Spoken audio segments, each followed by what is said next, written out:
मुजफ्फरपुर से एक महत्वपूर्ण खबर आ रही है सामने कि पुलिस और बाढ़ पीड़ितों के बीच झड़प हो गया। पुलिस और बाढ़ पीड़ितों के बीच इसलिए झड़प हो गया है कि बाढ़ पीड़ित जो है प्रताड़ित है। पूरे आधे राज्य में बाढ़ आया हुआ बिहार में और प्रशासन जो है लापरवाही बरत रही है, जनता का यह आरोप है। और बाढ़ पीड़ितों ने इसको लेकर के मुजफ्फरपुर राष्ट्रीय राजमार्ग को जाम कर दिया और राष्ट्रीय राजमार्ग जाम होने के बाद वहां पर पुलिस पहुंची। पुलिस पहुंचते ही थोड़ी बहुत नोकझोंक हुई और उसके बाद पथराव चालू हो गया। और इसी सिलसिले में जो है पप्पू यादव जो कि पूर्णिया से सांसद है, वो निकल चुके हैं मुजफ्फरपुर के लिए। और पप्पू यादव के विषय में कहा जाता है कि वो हमेशा सड़क पर ही रहते हैं, या फिर आंदोलन करना हो या फिर जनता को मदद पहुंचानी हो।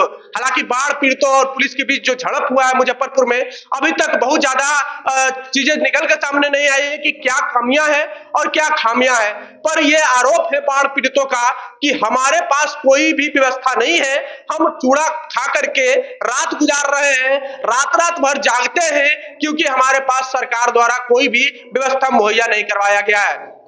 यानी कि जो सरकार दम भरती है कि हम जो है पूरी तरह से बाढ़ से लड़ने के लिए तैयार है और बाढ़ पीड़ितों तक मदद पहुंचा रहे हैं, वो धरा का धरा रह गया। यानी कि धरातल पे उसका कोई स्थिति नहीं है। यानी कि मुख्यमंत्री नीतीश कुमार जो मुआयना कर रहे हैं, तमाम आला अधिकारियों के साथ बैठक कर रहे हैं, बाढ़ पीड़ितों से भी मुलाकात कर रहे हैं, बाढ़ प्रभावित क्षेत्रों में भी घूम रहे हैं, हवाई सर्वे कर रहे हैं, पर उसका कोई मतलब नहीं निकलेगा जब तक आप जनता के बीच नहीं जाइएगा, जनता की जो डिमांड है उसको पूरा नहीं कर पाइएगा। हालांकि मुख्यमंत्री नीतीश कुमार ने बाढ़ पीड़ितों के खाते में 7,000 रुपए देने की बात कही है और वो 7,000 प्रति व्यक्ति नहीं, प्रति परिवार को मिलेगा। यानी कि प्रति परिवार 7,000 मिलेगा और प्रति परिवार 7,000 लेकर के क्या करेगा।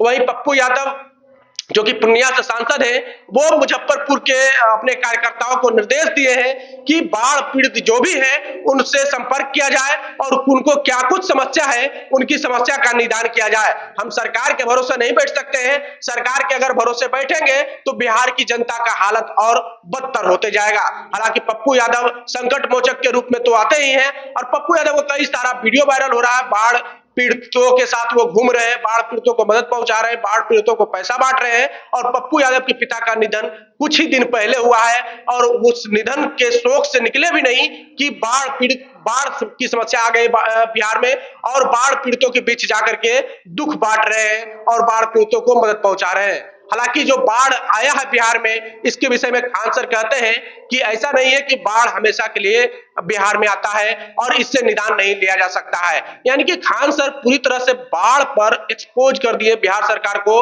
उनका सीधे सीधे कहना है कि बाढ़ लाया जाता है बिहार में, न कि बाढ़ आता है। इसलिए लाया जाता है कि प्रत्येक साल 1,000 करोड़ केंद्र सरकार खजाना से भेजे और 1,000 करोड़ का बंदरबाट हो सके बिहार के अफसरों और मंत्रियों के बीच में। और इस वजह से बाढ़ से निपटने का कोई सुगम और सुलभ रास्ता नहीं अपनाया जा रहा है, कोई ठोस डिसीजन नहीं लिया जा रहा है। इस वजह से बिहार में बाढ़ आ रहा है और बिहार में तब तक बाढ़ आते रहेगा जब तक ये लोग नेता और अफसर चाहेंगे नहीं।